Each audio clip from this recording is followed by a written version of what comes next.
Hello guys, my name is Shravan and today watching SNS medical research. So guys, आज हम start करने वाले हैं हमारा ये जो चैप्टर है cell the unit of life, इसका हम 5th लेक्चर स्टार्ट करेंगे। तो गाइस, इस वीडियो में हम देखने वाले हैं हमारे सेल के अंदर ऑर्गेनेल रहती है जो डबल मेम्ब्रेन बाउंडेड। इसमें हम फर्स्टली माइटोकॉन्ड्रिया देखेंगे और उसके बाद हम देखेंगे क्लोरोप्लास्ट, जो कि हमारा एक टाइप का प्लास्टिड है। सो फर्स्टली यहाँ पर हम स्टार्ट करते हैं माइटोकॉन्ड्रिया से। फर्स्टली हमारा माइटोकॉन्ड्रिया माइटोकॉन्ड्रिया क्या होता है? तो इसको आपने सुना होगा, सेल का पावर हाउस, इसको हम बोलेंगे power house of cell. Power house of cell, cell के पावर हाउस के नाम से भी ये जाना जाता है। इसको क्यों पावर हाउस बोलेंगे? क्योंकि ये एरोबिक रेस्पिरेशन करता है, हमारा सेल्यूलर रेस्पिरेशन करता है, या एरोबिक रेस्पिरेशन इसको बोलेंगे। एरोबिक रेस्पिरेशन करेगा और ये एरोबिक रेस्पिरेशन से एटीपी बनेगा। क्या बनेगा? एटीपी, जो कि हमारा एनर्जी करेंसी रहता है। एनर्जी करेंसी रहता है। ये एटीपी कैसे बनेगा? तो जैसे कि हमारा ये सेल है और सेल के अंदर इस तरह से ये हमारा माइटोकॉन्ड्रिया प्रेजेंट है। इस तरह से ये हमारा माइटोकॉन्ड्रिया होगा और सेल के अंदर ये हमारा साइटोप्लाज्म है। साइटोप्लाज्म, जैसे कि यहाँ पर आपने, वैसे आप आगे पढ़ने वाले ग्लाइकोलिसिस वगैरह जो सेल्यूलर रेस्पिरेशन में आप पढ़ेंगे, बट यहाँ पर हम थोड़ा सा समझने के लिए इसको समझ लेते हैं। तो जैसे कि हमारा बाहर की साइड से यहाँ पर ग्लूकोज जो कि हमारा सेल के साइटोप्लाज्म में जैसे ही एंटर होता है तो यहाँ पर ग्लाइकोलिसिस स्टार्ट होगा। और ये ग्लाइकोलिसिस होने के बाद हमारा जो ग्लूकोज रहेगा, ग्लूकोज कन्वर्ट होगा पाइरूवेट में कन्वर्ट होगा या पाइरुविक एसिड में कन्वर्ट होगा। सो ये पाइरुविक एसिड जो रहेगा वो हमारा पाइरुविक एसिड एरोबिक रेस्पिरेशन के लिए जाएगा हमारे माइटोकॉन्ड्रिया में, और यहाँ पर इसका टोटल ऑक्सीडेशन होता है। इसका टोटल ऑक्सीडेशन होगा और ये ऑक्सीडेशन के थ्रू ये कार्बन डाइऑक्साइड और एटीपी बनाएंगे, कार्बन डाइऑक्साइड बनेंगे और वाटर वगैरह हमारी प्रोडक्ट रहेंगे। बट हमको यहाँ पर मेन हमारा एटीपी बनता है। सो ये एटीपी बनेगा। एटीपी क्या होगा? तो हमारा एक टाइप का एनर्जी करेंसी है, जिसको हम बोलेंगे एडिनोसाइन ट्राइफॉस्फेट। ये हमारा एक टाइप का न्यूक्लियोटाइड है। क्या है? ये हमारा एक टाइप का न्यूक्लियोटाइड है और ये न्यूक्लियोटाइड हमारा energy currency as a use होता है। सो यहाँ पर हमारा ये एटीपी बनेगा और एटीपी हमारे सेल के अंदर बहुत सारे फंक्शन के लिए यहाँ पर एनर्जी प्रोवाइड करेगी। सो इस वजह से इसको हम पावर हाउस ऑफ सेल बोलेंगे। क्या बोलेंगे? पावर हाउस ऑफ सेल बोलेंगे। इसके बाद हमारे ये जो माइटोकॉन्ड्रिया रहेंगे, ये हमारे सेल के अंदर कितने नंबर में प्रेजेंट रहेंगे? तो ये माइटोकॉन्ड्रिया हमारे डिफरेंट टाइप के सेल के अंदर डिफरेंट नंबर में ये प्रेजेंट होंगे। जैसे कि हमारा मसल का सेल ले लो, तो मसल के सेल को ज्यादा एनर्जी चाहिए, तो उसके लिए उसके अंदर हमारे मसल के सेल के अंदर ज्यादा माइटोकॉन्ड्रिया रहेंगे। और हमारे स्पर्म सेल, जैसे कि ये स्पर्म सेल है, स्पर्म सेल का आपको स्ट्रक्चर पता है। ये हमारा हेड, उसके बाद नेक, ये मिडल पीस हो गया, उसके बाद ये होगी इसकी टेल। तो यहाँ पर इसके मिडल पीस के अंदर बहुत सारे माइटोकॉन्ड्रिया रहेंगे। ये माइटोकॉन्ड्रिया क्या करेंगे? तो हमारे सेल को, यहाँ पर हमारे स्पर्म सेल है, इसको आगे फीमेल जेनिटल ट्रैक्ट में या इसको मूव करने के लिए हमारे ये टेल है, इसकी मोटिलिटी होनी चाहिए। तो ये मोटिलिटी प्रोवाइड करने के लिए इसको एनर्जी चाहिए, और ये एनर्जी रहेंगी वो हमारे मिडिल पीस के अंदर बहुत सारे माइटोकॉन्ड्रिया होते हैं। सो इस वजह से हमारे ये माइटोकॉन्ड्रिया एरोबिक रेस्पिरेशन करके इसको एनर्जी देंगे, और इसी वजह से हमारा ये टेल रहेगा वो इस तरह से मूव हो सकेगा। ओके, सो ये आपको समझ में आ गया। हमारे माइटोकॉन्ड्रिया डिफरेंट टाइप के सेल के अंदर ये नंबर में भी डिफरेंट हो सकते हैं। सो इसको हम इस तरह से बोलेंगे, number of mitochondria, number of mitochondria पर cell is variable depending upon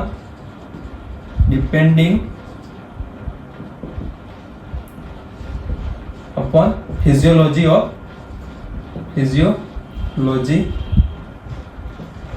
cell की फिजियोलॉजी क्या है या वो उसकी एक्टिविटी क्या है, इसके हिसाब से इसके अंदर माइटोकॉन्ड्रिया कितने हो सकते हैं, ये डिफरेंट होंगे। इसके बाद यहाँ पर हमारा जो ये माइटोकॉन्ड्रिया रहेगा, इसका शेप क्या होता है? तो इसका शेप की हम बात करें तो ये शेप में सिलिंड्रिकल रहता है। कैसा रहता है? सिलिंड्रिकल रहता है। इस तरह से हमारा यहाँ पर देख सकते हैं, जैसे कि ये हमारा माइटोकॉन्ड्रिया होगा तो इस तरह से सिलिंड्रिकल रहेगा। और ये इसके बाद बात करें तो ये साइज में कितना होगा? ये शेप हो गया। इसके बाद साइज में जैसे कि ये इसकी लेंथ होगी वो 1 माइक्रोमीटर से लेकर 1 माइक्रोमीटर से 4.1 माइक्रोमीटर तक हो सकती है। इसकी लेंथ होगी 1 माइक्रोमीटर से लेकर 4.1 माइक्रोमीटर। ये आपको याद रखना है, आपको एग्जाम में आ सकता है। इसके बाद डायमीटर, इसका ये डायमीटर क्या होगा? तो ये डायमीटर होगा 0.2 माइक्रोमीटर से लेकर 1 माइक्रोमीटर तक। कितना? 0.2 माइक्रोमीटर से लेकर इसका डायमीटर यहां पर 0.2 माइक्रोमीटर से लेकर 1 माइक्रोमीटर तक इसका डायमीटर हो सकता है। सो ये हो गई इसकी लेंथ। ये पहले हो गई इसकी लेंथ जो कि 1 माइक्रोमीटर से लेकर 4.1 माइक्रोमीटर, और डायमीटर इसका है 0.2 माइक्रोमीटर से लेकर 1 माइक्रोमीटर। ओके, सो आपको ये समझ में आ गया। इसके बाद यहाँ पर हमारा जो माइटोकॉन्ड्रिया रहेगा इसका स्ट्रक्चर कैसा रहेगा? स्ट्रक्चर की बात करें तो इसके अंदर हमारे, जैसे कि ये हमारा माइटोकॉन्ड्रिया है, यहाँ पर हम इसको दिखाएं तो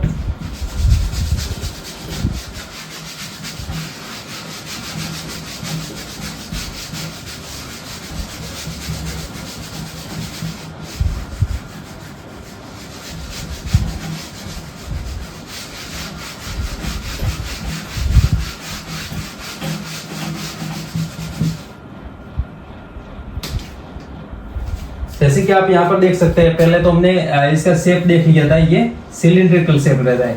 तो इस तरह से ये हमारा शेप हो गया। इसके अंदर हम देखें तो हमारे जो माइटोकॉन्ड्रिया का स्ट्रक्चर, इसके अंदर हमारे माइटोकॉन्ड्रिया के डबल मेम्ब्रेन रहेंगे। पहले तो ये डबल मेम्ब्रेन बाउंडेड रहता है। इसके अंदर एक हमारा आउटर मेम्ब्रेन रहेगा और दूसरा हमारा इनर मेम्ब्रेन रहेगा। आउटर मेम्ब्रेन की बात करें तो ये हमारा, जैसे कि ये हमारा आउटर मेम्ब्रेन हो गया, जो कि ये हमारा कंटिन्यूस है, हमारा कंटिन्यूस मेम्ब्रेन है, कंटिन्यूस लेयर है। और ये हमारे जो माइटोकॉन्ड्रिया रहेंगे इसकी आउटर लिमिटिंग बाउंड्री बनेगा। क्या बनेगा? तो form outer limiting boundary, form outer limiting boundary, outer limiting boundary बनेगा। और इनर मेम्ब्रेन की बात करें तो इनर मेम्ब्रेन जो रहेगा वो हमारा इनफोल्डिंग में रहेगा। कैसा रहेगा? तो इनफोल्डिंग में रहेगा। जैसे कि यहाँ पर आप देख सकते हैं, ये हमारा आउटर मेम्ब्रेन हो गया और इनर मेम्ब्रेन इस तरह से, ये हमारा इस तरह से ये इनफोल्डिंग में रहेगा।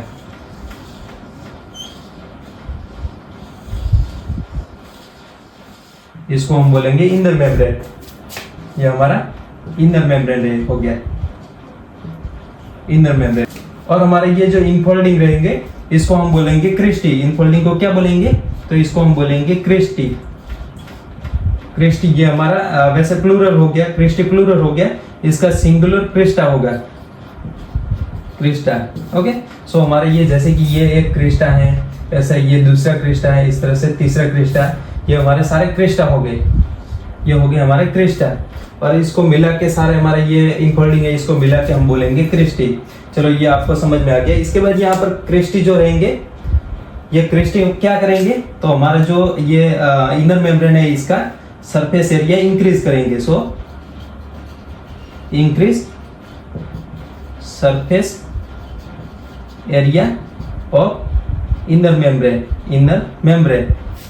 सो आपको यहाँ तक समझ में आ गया। इसके बाद यहाँ पर हम हमारे दोनों ये जो हमारे मेम्ब्रेन है, इस मेम्ब्रेन के बीच हमारा ये जो स्पेस प्रेजेंट है इसको हम बोलेंगे इंटर मेम्ब्रेनस स्पेस। इसको हम बोलेंगे इंटर मेम्ब्रेनस स्पेस। चलो हमारा ये इंटर मेम्ब्रेनस स्पेस हो गया। और ये स्पेस के अंदर ऑक्सीडेटिव फॉस्फोराइलेशन वगैरह होगा, ये हम थोड़ा सा बाद में देखते हैं, बट अभी के लिए आप जान लो ये हमारा इंटर मेम्ब्रेनस स्पेस है। इसके बाद यहाँ पर ये हमारा इनर मेम्ब्रेन, और इनर मेम्ब्रेन के इनसाइड हमारा ये जो फ्लूइड प्रेजेंट रहेगा, ये हमारा फ्लूइड कंपार्टमेंट जो प्रेजेंट रहेगा, इसको हम बोलेंगे स्ट्रोमा, सॉरी इसको हम बोलेंगे मैट्रिक्स। इसको क्या बोलेंगे? इसको हम बोलेंगे मैट्रिक्स। ये हमारा जो फ्लूइड है, हमारा ये इनर मेम्ब्रेन के इनसाइड हमारा ये जो पूरा फ्लूइड है, इसको हम बोलेंगे मैट्रिक्स। और मैट्रिक्स के अंदर हमारे बहुत सारी चीजें रहेंगी, जिसके अंदर हम बात करें तो जैसे कि हमारा ये मैट्रिक्स है, मैट्रिक्स के अंदर क्या क्या रहेगा? तो मैट्रिक्स के अंदर बहुत सारी चीजें रहेंगी।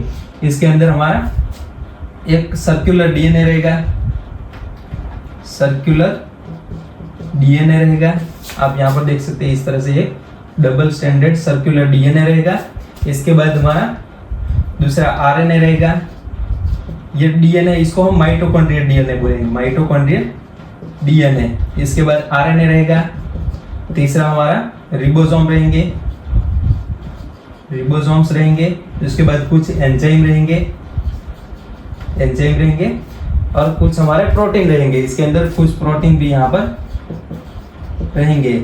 सो ये सारे, जैसे कि यहाँ पर DNA, RNA and ribosome and enzyme, ये सारी हमारी चीजें हमारे माइटोकॉन्ड्रिया के अंदर प्रेजेंट है, तो इसलिए इसको हम बोलेंगे सेमी ऑटोनोमस। ये हमारा सेमी ऑटोनोमस हो गया। इसके अंदर जो रिबोसोम है, रिबोसोम 70S टाइप के हैं।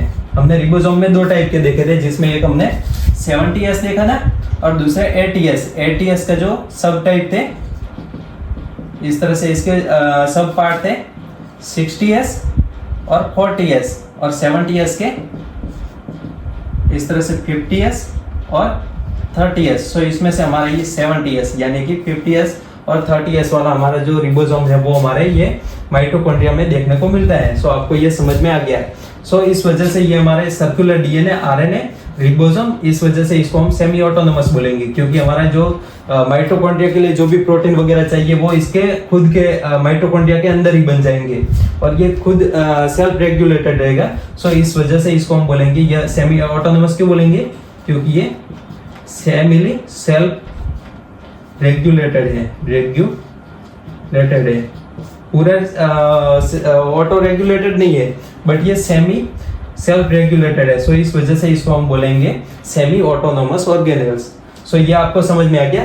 इसके बाद यहाँ पर हमारा ये जो मैट्रिक्स रहेगा, मैट्रिक्स के अंदर क्या होगा? तो मैट्रिक्स के अंदर हमारा टीसीए साइकिल, टीसीए साइकिल, इसको हम क्या बोल सकते हैं? क्रेब्स साइकिल बोल सकते हैं, क्रेब्स साइकिल। हमारा ये जो स्ट्रोमा रहेगा, स्ट्रोमा के अंदर क्रेब्स साइकिल होगा। सो यहाँ पर ये क्रेब्स साइकिल किस तरह से हो सकता है? तो जैसे कि यहाँ पर आगे हमने देखा था, हमारा जो सेल रहेगा, सेल के अंदर ग्लाइकोलिसिस होगा, जैसे कि ये ग्लूकोज है और ये ग्लूकोज का ग्लाइकोलिसिस हुआ। क्या हुआ? इसका ग्लाइकोलाइसिस हुआ, और ये ग्लाइकोलिसिस होके पाइरुविक एसिड बन गया, पाइरुविक एसिड बन गया। सो ये पाइरुविक एसिड बन गया। पाइरुविक एसिड क्या करेगा? तो हमारे जाएगा हमारे सेल के माइटोकॉन्ड्रिया के ये दोनों मेम्ब्रेन को पेनिट्रेट करके हमारे जाएगा सीधा हमारे इसके मैट्रिक्स के अंदर। सो ये मैट्रिक्स के अंदर जैसे ही जाएगा तो यहाँ पर इसका एरोबिक रेस्पिरेशन होगा। क्या होगा? तो इसका यहाँ पर एरोबिक रेस्पिरेशन होगा। रेस्पिरेशन का मतलब यहाँ पर सिंपल ही है कि इसका ऑक्सीडेशन होगा। इसका ऑक्सीजन की प्रेजेंस में ये ब्रेक होंगे और कार्बन डाइऑक्साइड में ये कन्वर्ट होंगे, और रेस्पिरेशन होने की वजह से एटीपी बनेंगे।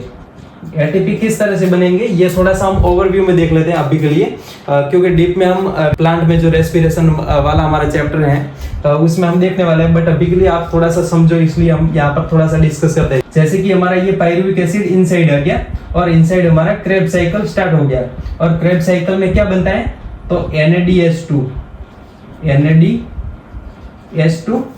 और FADH2, NADH2, या आपने इस तरह से नाम सुना होगा NADH एंड FADH। ये NADH और FADH ये क्या करते हैं? तो ये ऑक्सीडेटिव फॉस्फोराइलेशन में पार्ट लेते हैं। जैसे कि यहाँ पर NADH है तो ये क्या करेंगे? तो यहाँ पर NAD बना लेंगे, NAD प्लस H प्लस, और यह एक इलेक्ट्रॉन भी रिलीज करेंगे। तो यहाँ पर जो इलेक्ट्रॉन रहेगा वो चला जाएगा हमारे ये इंटरमेम्ब्रेनस जो स्पेस है इसके अंदर चला जाएगा, और यहाँ पर क्या होगा, तो हमारे ये इंटरमेम्ब्रेनस स्पेस के अंदर यहाँ पर हमारा ETS होगा।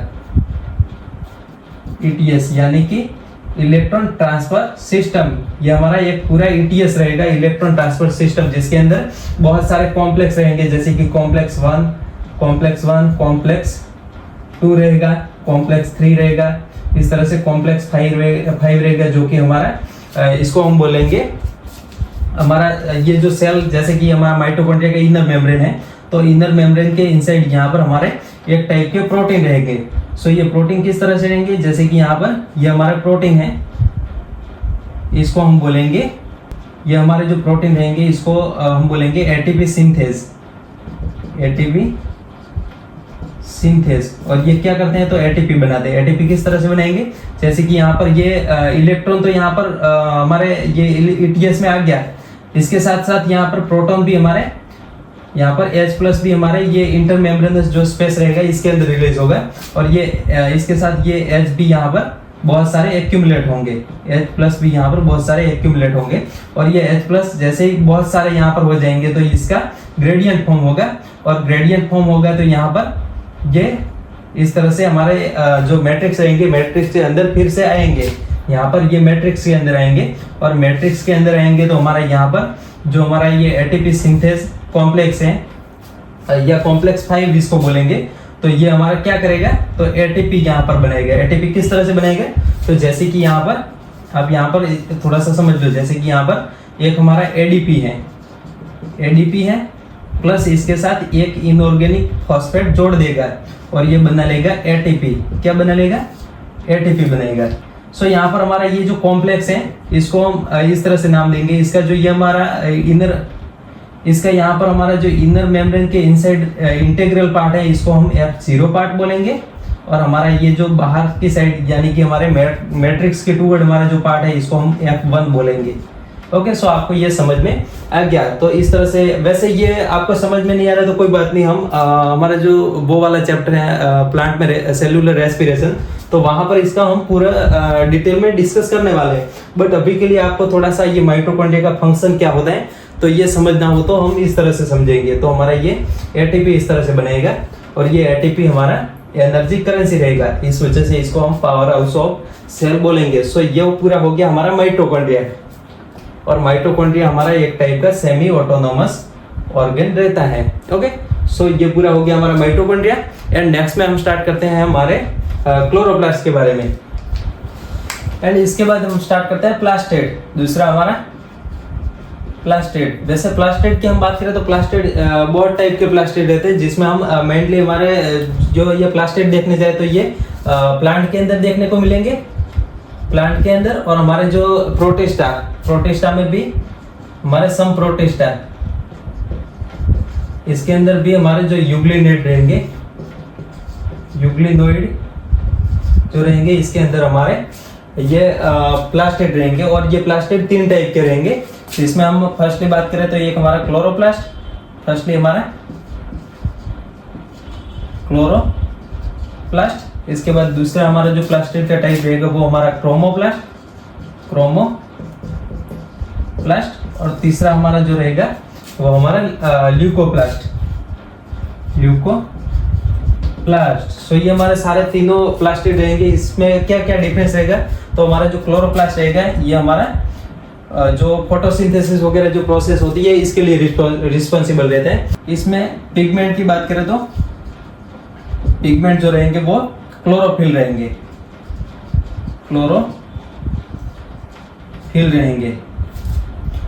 और क्लोरोफिल में भी हमारे क्लोरोफिल ए एंड बी, और इसके साथ कैरोटीनॉइड रहेंगे, ओके। और क्रोमोप्लास्ट की बात करें तो क्रोमोप्लास्ट जो रहेंगे वो हमारे इसके अंदर पिगमेंट में ज़ैंथोफिल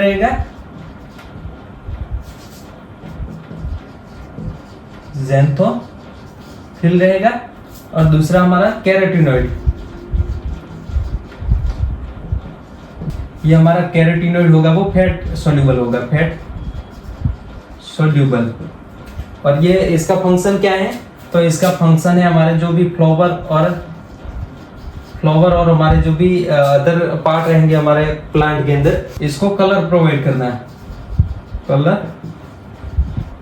प्रोवाइड करना, कौन से कलर? तो जैसे कि येलो है और हमारा ऑरेंज कलर है, ऑरेंज और रेड, ये सारे हमारे ज़ैंथोफिल की वजह से रहते हैं। ओके, सो ये आपको समझ में आएगा। इसके बाद यहाँ पर ल्यूकोप्लास्ट कैसे रहते हैं? तो ल्यूकोप्लास्ट हमारे यहाँ पर इसके अंदर कोई भी पिगमेंट नहीं रहता है, इसके अंदर हमारा फूड स्टोरेज होगा। क्या होगा? फूड स्टोरेज होगा।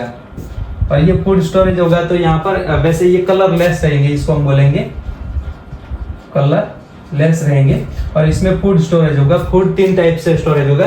फर्स्टली यहाँ पर जैसे कि हमारा स्टार्च वगैरह या कार्बोहाइड्रेट स्टोर होता है, कार्बोहाइड्रेट स्टोर होता है, तो इसको हम बोलेंगे एमाइलोप्लास्ट। जैसे कि यहाँ पर स्टार्च स्टोरेज होता है तो स्टार्च को हम एमाइलोज भी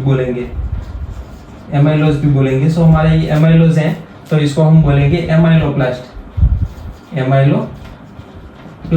और दूसरे टाइप के हमारे ल्यूकोप्लास्ट रहेंगे। इसमें ये हमारा एमाइलोप्लास्ट हो गया। इसके बाद दूसरे हमारे इलियोप्लास्ट रहेंगे।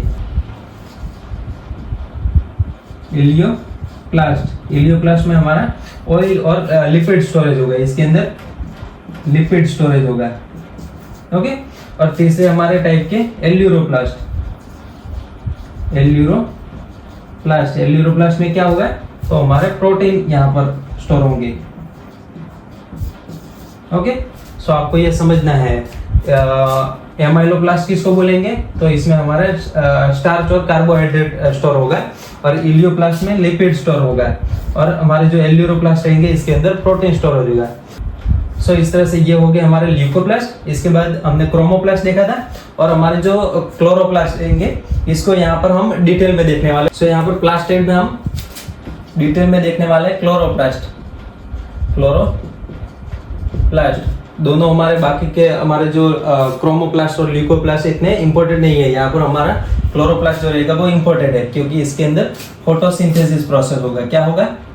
फोटोसिंथेसिस होगा। फोटोसिंथेसिस क्या है? तो फोटोसिंथेसिस हमारा जो लाइट रहेगा, लाइट के थ्रू हमारा जो प्लांट अपना खाना बनाता है, तो इसको हम बोलेंगे फोटोसिंथेसिस। ओके, सो यहाँ पर फोटोसिंथेसिस होगा, इस वजह से यहाँ पर हमारा क्लोरोप्लास्ट इंपॉर्टेंट ऑर्गेनेल रहता है। सो इसमें हम फर्स्टली देखें तो ये पहले तो हमारे ये जो क्लोरोप्लास्ट रहेंगे इसके अंदर हमने देखा था हमारे क्लोरोफिल रहेंगे। कौन से पिगमेंट रहेंगे?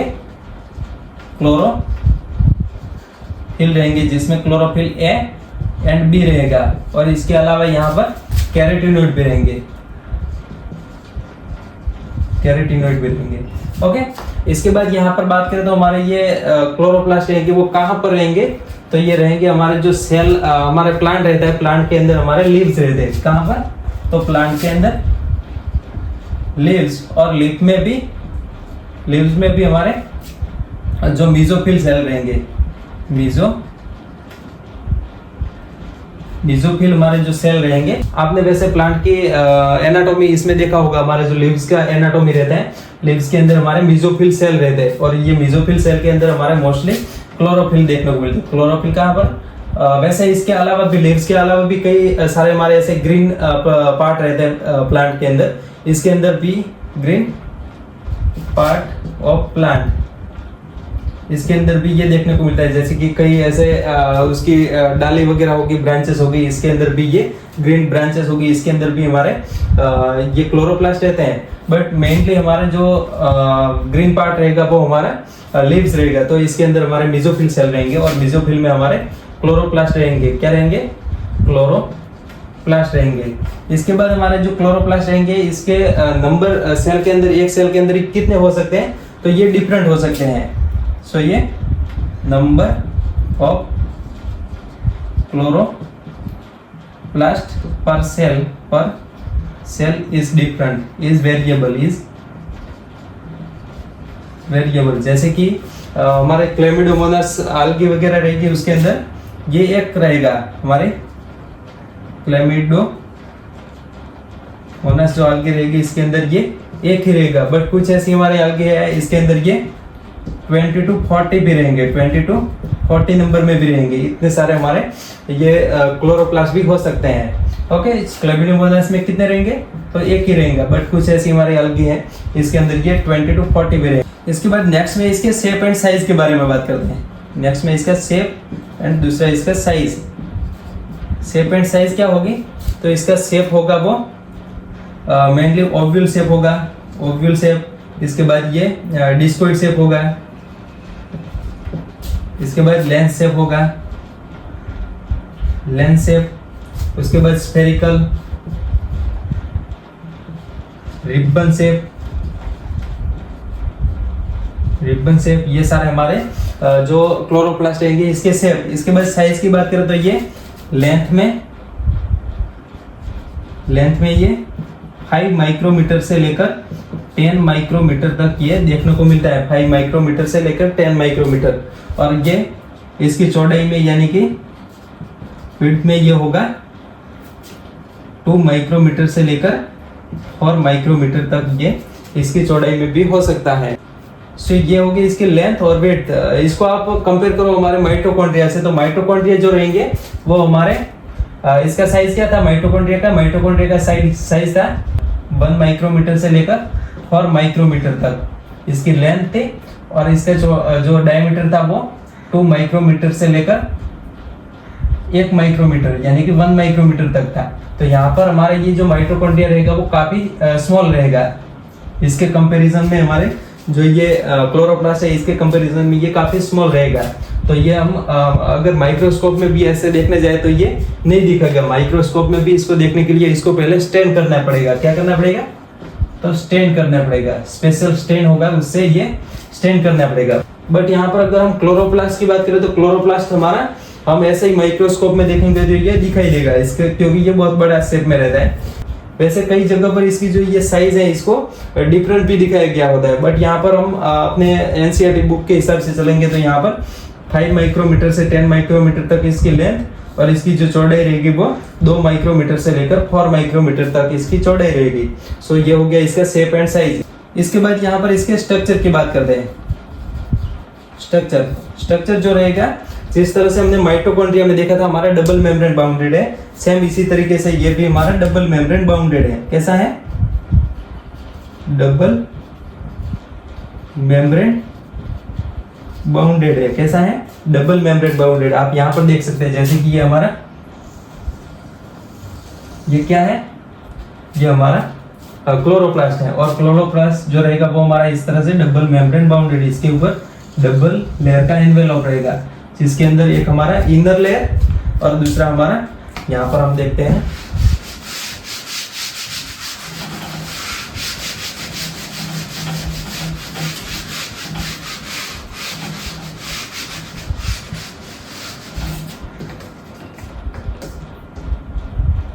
इसके अंदर एक हमारा इनर लेयर रहेगा, एक हमारा फर्स्टली हम आउटर लेयर की बात करें। फर्स्टली आउटर लेयर रहेगा और दूसरा हमारा इनर लेयर रहेगा। इनर लेयर रहेगा। आउटर लेयर में हम देखें तो ये हमारा जो पूरा ये आप यहाँ पर देख सकते हैं ये हमारा पूरा लेयर रहेगा और ये हमारे जो ऑर्गेनल है इसके आउटर लिमिटिंग बाउंड्री बनेगा। तो फॉर्म आउटर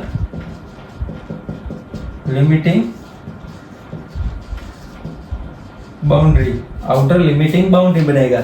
और हमारा जो इनर लेयर रहेगा, इनर लेयर आप यहाँ पर देख सकते हैं ये इनर लेयर हमारा इनसाइड है और इनर लेयर के इनसाइड हमारा क्या रहेगा? इनर लेयर के इनसाइड हमारा जो क्लोरोप्लास्ट रहेगा, क्लोरोप्लास्ट का मैट्रिक्स रहेगा। तो matrix of chloroplast, inner layer के इनसाइड हमारा मैट्रिक्स ऑफ क्लोरोप्लास्ट रहेगा। इसको हम बोलेंगे स्ट्रोमा। क्या बोलेंगे? इसको हम बोलेंगे स्ट्रोमा। आपको याद रखना है स्ट्रोमा किसको बोलेंगे? तो हमारे इनसाइड इनर मेम्ब्रेन के इनसाइड ये हमारा एक्वेसियस कंपार्टमेंट, इसको हम बोलेंगे स्ट्रोमा। चलो ये स्ट्रोमा हो गई। और हमारा इनर मेम्ब्रेन रहेगा वो इनर मेम्ब्रेन हमारा लेस परमिएबल रहेगा, less permeable then outer membrane, outer membrane. Okay, ये हमारा इस तरह से लेस परमिएबल रहेगा, मतलब ये थोड़ा सा हार्ड रिजिड रहेगा। इस तरह से आप इसको देख सकते हैं। इसके बाद यहाँ पर हमारा जो मैट्रिक्स रहेगा, ये स्ट्रोमा है। स्ट्रोमा के अंदर बहुत सारी चीजें रहेंगी, जिस तरह से हमने माइटोकॉन्ड्रिया में देखा था, उसी तरीके से हमारे स्ट्रोमा में भी बहुत सारी चीजें रहेंगी। हमारे मैट्रिक्स ऑफ क्लोरोप्लास्ट के अंदर भी बहुत सारी चीजें रहेंगी। इसके अंदर मेनली हमारा ग्राना रहेगा। ग्राना क्या होता है, तो आप यहाँ पर देखो तो हमारे ये मैट्रिक्स के अंदर इस तरह से कोई जैसे कॉइन हो तो कॉइन के एक स्टेप्स बना दिया हो, इस तरह से हमारा एक इस तरह से पूरा स्ट्रक्चर रहता है। इसको हम बोलेंगे ग्राना। इसको क्या बोलेंगे, तो ये हमारे सारे ग्राना, और ये ग्राना है वो प्लूरल है, इसका सिंगुलर होगा ग्रेनम। जैसे कि ये एक हमारा स्टेक्स है, तो इसको हम बोलेंगे ग्रेनम। इसको हम क्या बोलेंगे, इसको हम बोलेंगे ग्रेनम। चलो ये ग्रेनम हो गया। तो ऐसे सारे ग्रेनम मिलके ग्राना बनाते हैं। और ग्राना जो रहेगा, ग्राना इंटरकनेक्टेड रहेगा,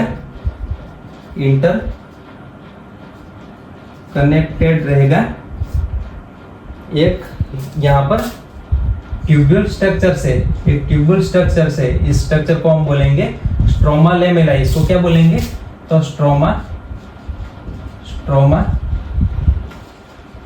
लेमेला कनेक्टेड रहेगा by tubule structure, by membranes